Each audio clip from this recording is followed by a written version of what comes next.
오늘 우리가 함께 나눌 말씀은 시편 45편입니다. 교독하고 마지막 절 같이 읽도록 합니다. 내 마음이 좋은 말로 왕을 위하여 지은 것을 말하리니 내 혀는 글솜씨가 뛰어난 서기관의 붓끝과 같도다.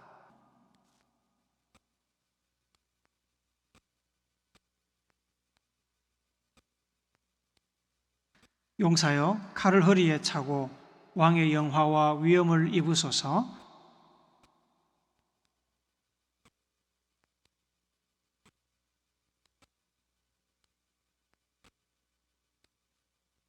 왕의 화살은 날카로워 왕의 원수의 염통을 뚫으니 만민이 왕의 앞에 엎드러지는도다.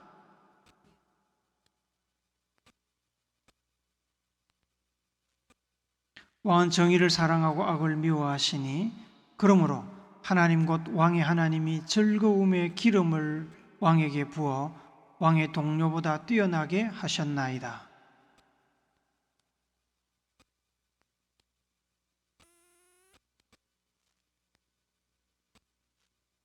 왕이 가까이 하는 여인들 중에는 왕들의 딸이 있으며 왕후는 오빌의 금으로 꾸미고 왕의 오른쪽에 서도다.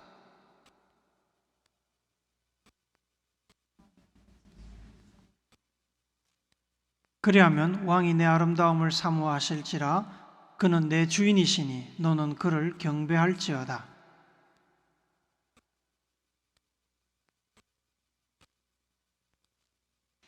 왕의 딸은 궁중에서 모든 영화를 누리니 그의 옷은 금으로 수놓았도다.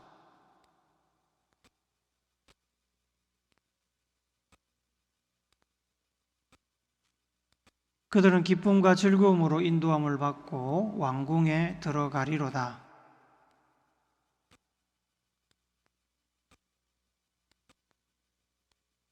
같이 읽습니다.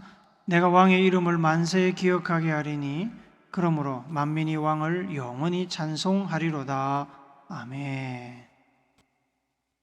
성경 말씀도 그렇고 일반 문학 작품도 그렇고 우리는 글을 읽을 때 글을 문자 그대로 직접적으로 이해하기도 하고 글을 문자 표현을 넘어선 다른 의미로 이해하기도 합니다.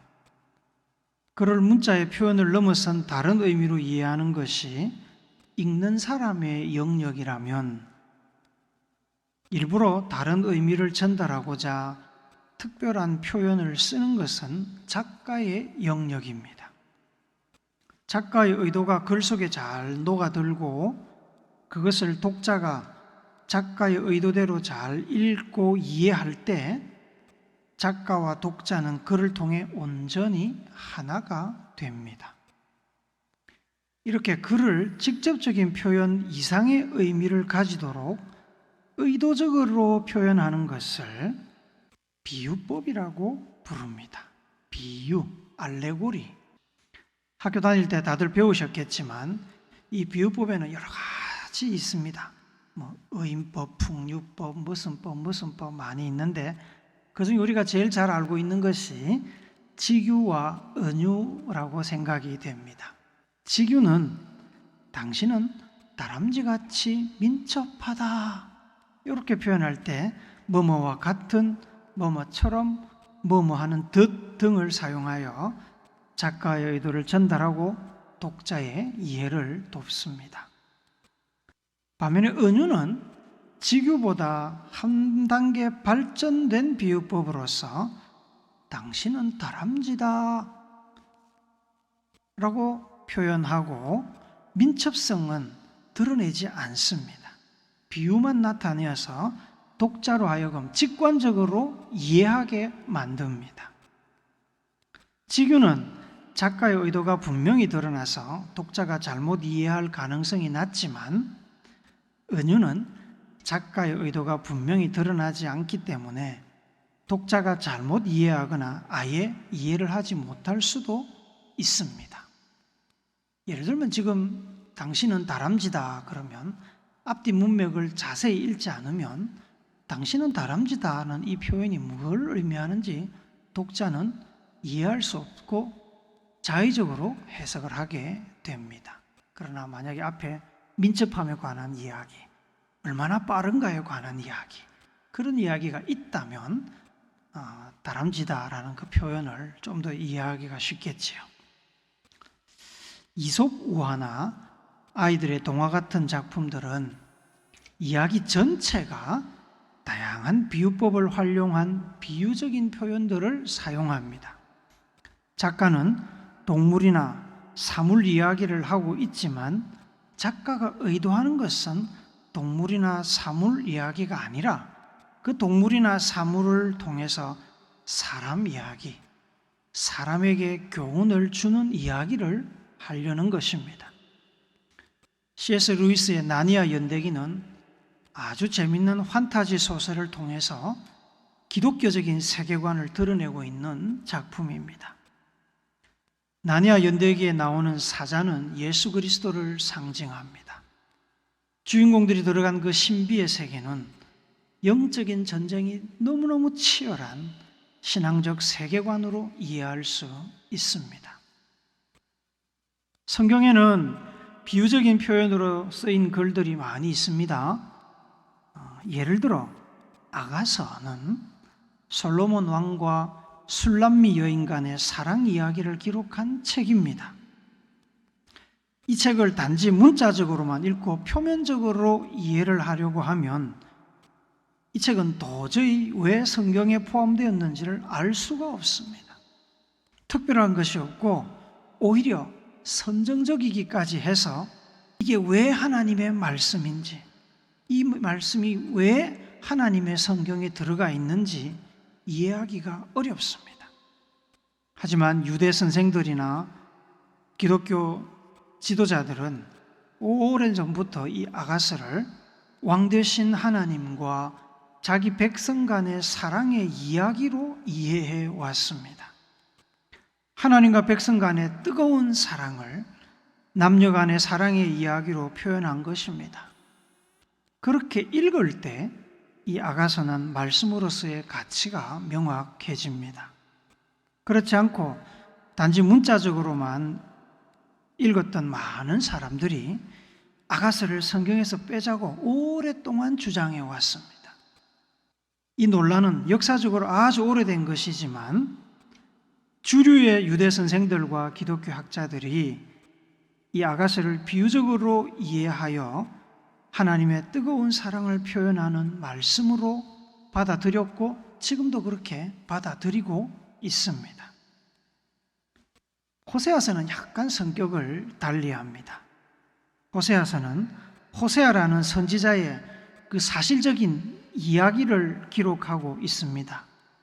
하지만 하나님께서 호세아에게 음란한 여인 고멜을 사랑하고 결혼해서 함께 살라고 명령하신 것과 그 명령에 순종한 호세아의 삶은 바로 하나님을 외면하고 영적으로 간음한 이스라엘 백성들에 대한 하나님의 사랑과 순종의 요구를 나타내는 비유적인 요소입니다. 이 외에도 많은 비유적인 표현들이 성경에 등장합니다.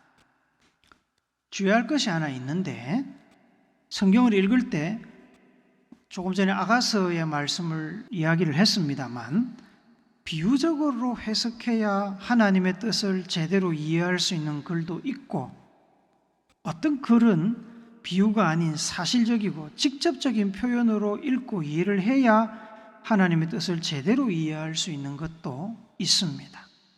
만약에 비유로 이해해야 할 표현을 직접적인 표현으로 이해한다든지 반대로 직접적인 표현, 사실적인 기록을 비유로 이해한다면 이상한 해석이 나오고 2단, 3단에 빠지게 되는 겁니다.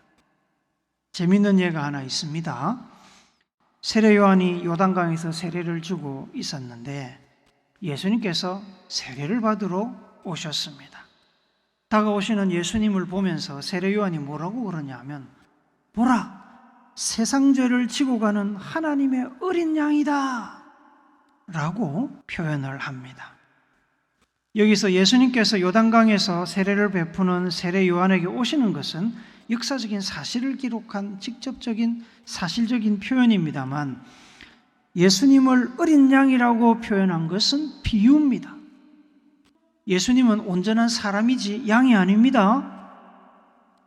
그런데 이 세례 요한의 말을 비유로 이해하지 않고 만약에 사실적인 기록으로 직접적인 표현으로 이해를 하면 몸에 털이 엄청나게 많고 두 발로 걸어 다니는 양으로 예수님을 이해할 수 있게 되는 겁니다.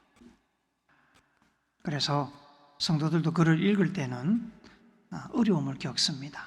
이게 사실적인 표현인지 이게 비유인지 모를 때가 있습니다. 명확할 때도 있지만 모를 때가 있습니다. 그래서 하나님의 말씀을 읽을 때 지혜가 필요합니다.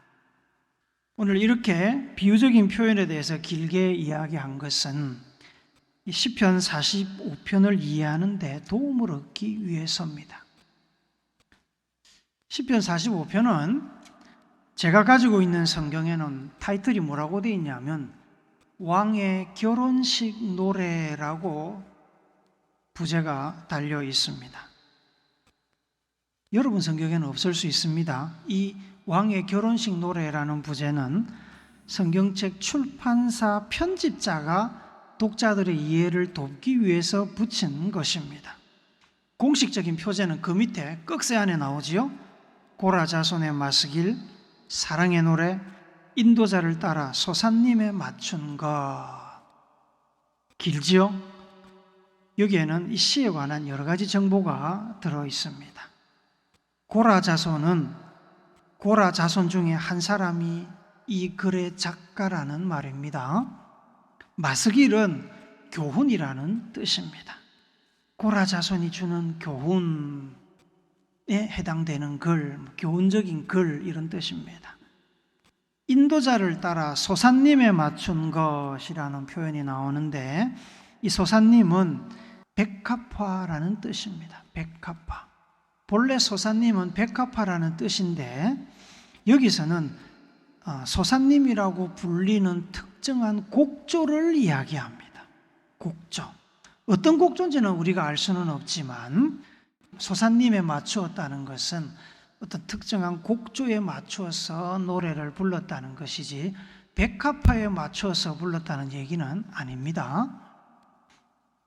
이 시는 하나님을 찬양하는 시가 아니고 왕을 찬양하는 시입니다.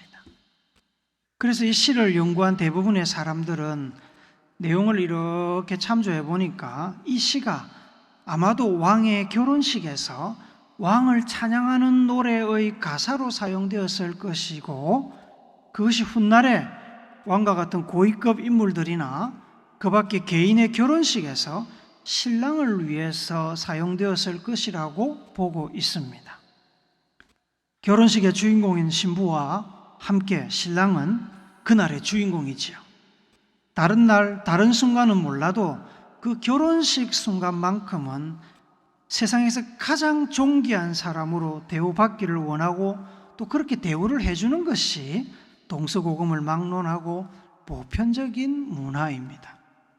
그래서 일반인들도 왕을 향한 이 찬양시를 결혼식에서 신랑을 위해서 사용했을 것으로 생각합니다. 시의 전체적인 구조와 내용을 보면 1절은 서론입니다. 서론으로 시인이 이 시를 쓰는 배경을 이야기를 합니다. 우리 새번역 성경으로 한 번 더 읽어봅시다. 시작. 마음이 흥겨워서 읊으니 노래 한 가락이라네. 내가 왕께 드리는 노래를 지어 바치려네. 나의 혀는 글솜씨가 뛰어난 석유관의 붓것과 같다네. 왕을 찬양하기 위해서 자신의 붓을 들었다는 이야기입니다. 그리고 2절부터 8절까지 신랑인 왕을 찬양하며 왕을 축복하는 내용입니다. 왕의 용모는 다른 어떤 사람보다 뛰어나고 하나님께서 왕에게 영원히 복을 주실 것이라고 그는 선언합니다. 왕은 영화와 위엄의 칼을 차고 진리와 온유와 공의를 위하여 싸우는 사람입니다. 왕은 왕을 세우신 하나님의 뜻을 따라 정의를 사랑하고 악을 미워하는 사람입니다. 왕은 온갖 귀한 향료를 사용하며 그 향료에 어울리는 사람이고 값비싼 상아로 장식된 궁에서 사는 사람입니다. 다양한 악기 연주자들이 왕을 칭송하며 왕을 즐겁게 합니다. 왕은 이런 영광을 누리기에 합당한 사람이라는 말입니다. 9절부터 15절은 왕비가 될 여성, 왕의 신부에 대한 찬양입니다. 왕의 신부는 존귀한 왕에게 어울리는 공주, 다른 나라의 왕의 딸과 같은 존재들입니다. 신부는 금으로 꾸미고 왕의 오른쪽에 설 것입니다. 신부는 왕의 사랑을 받는 존재입니다. 신부는 왕궁에서 왕과 함께 왕의 영화를 누리며 화려한 옷을 입고 아랫사람들의 시중을 받게 될 것입니다. 그리고 마지막으로 16절과 17절은 이 시의 결말 부분입니다. 시인은 왕의 후손들이 왕위를 계승할 것이라고 축복하고 자신도 왕의 이름을 기억하며 영원히 찬송하겠다고 결단하면서 시를 마무리합니다. 문제가 있습니다. 이 왕에 대한 찬양시가 우리와 무슨 상관이 있습니까? 우리가 왜 수천 년 전에 죽은 이스라엘의 왕에 대한 찬양시, 왕의 결혼식에 쓰였을 법한 왕에 대한 사랑의 노래를 알아야 할까요? 그것도 하나님의 말씀으로 들어야 할까요? 여기에 앞서 서두에서 말씀드린 이 시에 대한 비유적인 해석을 적용해야 합니다. 왕에 대한 찬양시는 문자적으로 왕에 대한 찬양 이상의 의미를 가지고 있습니다. 왕에 대한 이 찬양시는 왕 뒤에 계시는 하나님, 왕을 세우신 하나님에 대한 찬양시로 비유적으로 해석할 수 있습니다. 그렇게 해석을 해야 시가 의미를 가집니다. 이 시에 대한 비유적인 해석에 앞서서 비유적인 해석을 돕는 단초가 되는 표현이 시에 나타납니다. 우리 6절, 7절을 한 번 더 읽읍시다. 시작. 하나님이여 주의 보좌는 영원하며 주의 나라의 규는 공평한 규이니이다. 왕은 정의를 사랑하고 악을 미워하시니 그러므로 하나님 곧 왕의 하나님이 즐거움의 기름을 왕에게 부어 왕의 동료보다 뛰어나게 하셨나이다. 하나님 이야기를 하고 있지만 결국 하나님께서 세우신 왕을 찬양하는 내용인데 이 내용을 우리 세 번역으로 한번 더 봅시다. 시작. 오 하나님, 하나님의 보좌는 영원 무궁토록 견고할 것입니다. 하나님의 통치는 정의의 통치입니다. 임금님은 정의를 사랑하고 악을 미워하시니 그러므로 하나님 곧 임금님의 하나님께서 기름 부어 주셨습니다. 임금님의 벗들을 제치시고 임금님께 기쁨의 기름을 부어 주셨습니다. 시인은 왕을 찬양하는 도중에 하나님에 대한 찬양을 삽입하고 있습니다. 왕이 정의를 사랑하고 악을 미워하는 것은 하나님의 정의의 통치를 닮은 것입니다. 말씀에 순종하는 것으로 이해할 수도 있을 것입니다. 그래서 정의로운 왕을 하나님께서 기뻐하셔서 왕에게 기쁨의 기름을 부으셨습니다. 왕 주변에 많은 사람들이 있었지만 정의로 세상을 통치하시는 하나님을 닮은 왕을 하나님께서 특별히 택하시고 사랑하셨습니다. 그래서 왕에게만 기름을 부으셨습니다. 기름 부음은 하나님의 택하심의 상징입니다. 기름을 부었다는 것은 하나님으로부터 권세가 주어졌다는 상징입니다. 하나님을 닮아 의를 행하는 왕, 하나님께서 기름을 부어 세우신 왕, 왕은 곧 하나님을 생각나게 하는 사람입니다. 왕은 하나님을 가리키는 손가락입니다. 신약 성경에 보면 예수님께서 기도에 관한 말씀을 하시다가 제자들에게 기도의 본이 되는 주기도문을 가르쳐 주셨습니다. 그 주기도문 첫째 절에 해당되는 마태복음 6장 9절을 우리 같이 한번 읽어봅시다. 시작. 그러므로 너희는 이렇게 기도하라. 하늘에 계신 우리 아버지여, 이름이 거룩히 여김을 받으시오며. 예수님께서는 누구에게 하나님의 이름을 거룩하게 여기라고 요구하시는 걸까요? 하나님 자신이나 천사들은 결코 하나님의 이름을 거룩하지 않게 만드는 존재가 아닙니다. 하나님의 명예를 깎아내리는 존재가 아닙니다. 그렇게 할 수 있는 존재는 바로 사람입니다. 사람. 죄에 물든 사람, 사악하여 자기를 창조하신 분을 외면하고 멸시하고 신성모독하는 존재가 사람입니다. 예수님께서는 사람이 하나님의 이름을 거룩히 여기시기를 기대하면서 그렇게 기도하라고 명령하십니다. 주기도문을 따라 기도하면서 우리는 하나님의 이름을 멸시하거나 하나님의 명예를 땅에 떨어뜨리지 않도록 자기를 돌아보며 결단하게 되는 것입니다. 하나님은 사람을 통해 영광도 받으시고 거룩히 여김도 받으십니다. 찬양도 받으십니다. 반면에 사람을 통해 불명예, 모욕, 수치도 받으십니다. 하나님을 닮은 왕, 하나님께서 기름 부으신 왕, 그래서 하나님을 생각나게 하는 왕은 그 행실에 따라 하나님께 영광을 돌리기도 하고 하나님께 불명예와 수치를 돌릴 수도 있는 사람입니다. 사람들은 하나님을 닮은 왕을 통해서 하나님을 봅니다.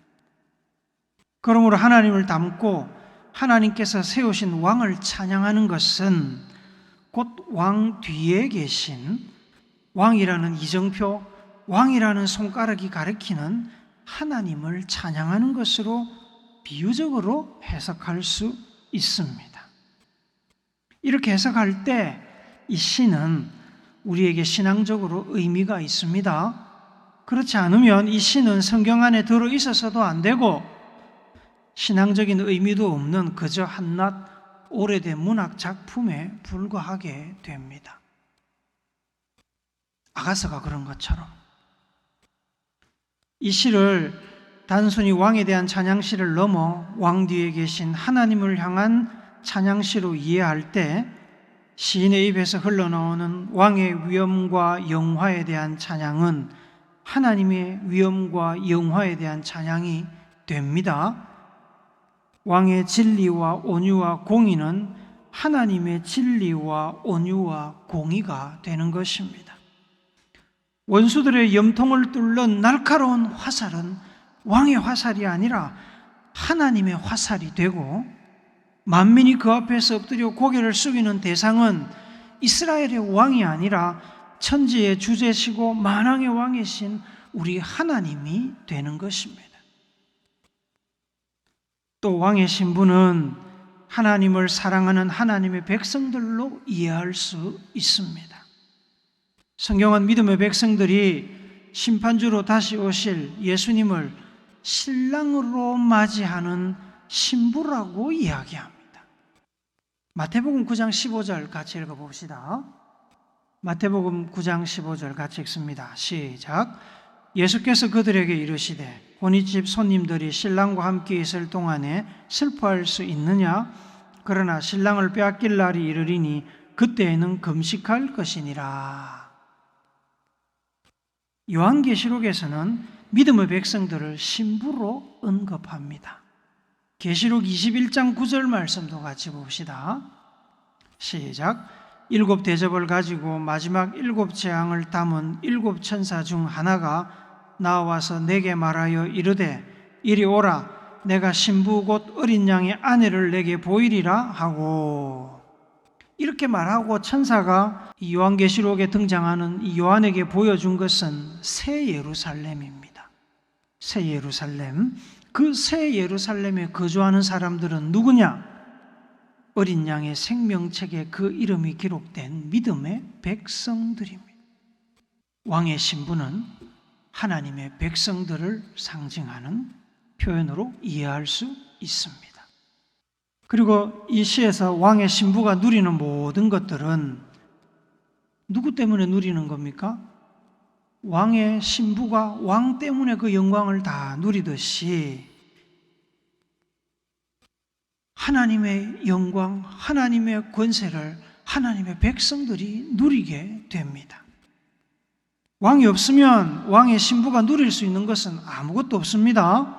상아로 장식된 왕궁이나 금실로 짠 호사스러운 옷이나 금은 보석은 왕의 신부이기 때문에 누리게 되는 것입니다. 믿음의 백성들이, 성도들이 누리는 모든 영화와 은혜와 복도 백성들이 잘해서가 아니라 하나님 덕분에, 예수님 덕분에 누리게 되는 것입니다. 신부를 향한 찬양 중에 주는 교훈이 있습니다. 10절 11절 말씀 우리 같이 한 번 더 읽어봅시다. 시작. 딸이여 듣고 보고 귀를 기울일지어다. 내 백성과 내 아버지의 집을 잊어버릴지어다. 그리하면 왕이 내 아름다움을 사모할지라. 그는 내 주인이시니 너는 그를 경배할지어다. 세번역 성경으로 한 번 더 봅시다. 시작. 왕후님 듣고 생각하고 귀를 기울이십시오.